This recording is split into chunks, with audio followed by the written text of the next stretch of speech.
Hello guys, welcome back to this channel. In today's tutorial, I'm going to show you how we can turn on or turn off auto update for Messenger application. Okay, let's get into it guys. First of all, I'm going to open up my Messenger application on my mobile phone, and then I'm going to open up the Messenger setting. So I'm going to click on menu, and here we can click on settings.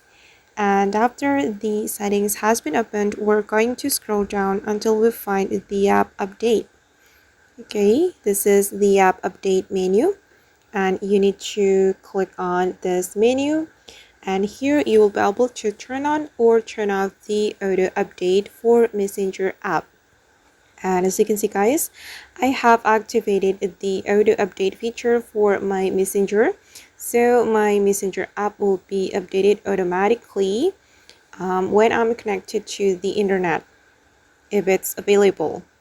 Okay, and if you want to turn it off, you can click on this toggle button and then you can click on turn off. And I'm just going to make it active like this. Okay, and actually guys, there is another way to turn on or turn off the auto update for Messenger.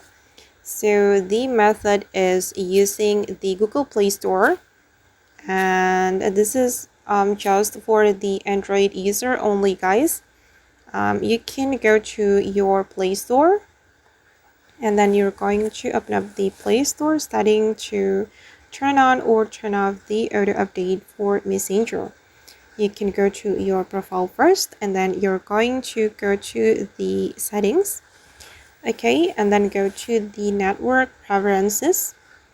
Okay, and then you can select the auto update apps, and to turn on the auto update, you just need to activate the feature update with limited amount of mobile data, or you can choose this one, update all apps over Wi-Fi or mobile data.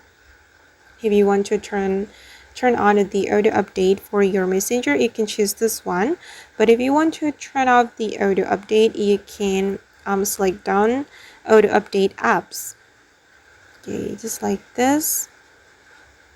And this setting is for all applications on your phone, not only for Messenger.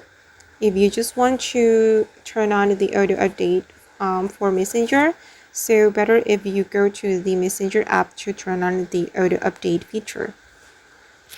Okay guys, and that's all the tutorial for today. I hope this video will be useful for you. Thank you so much for watching, and bye.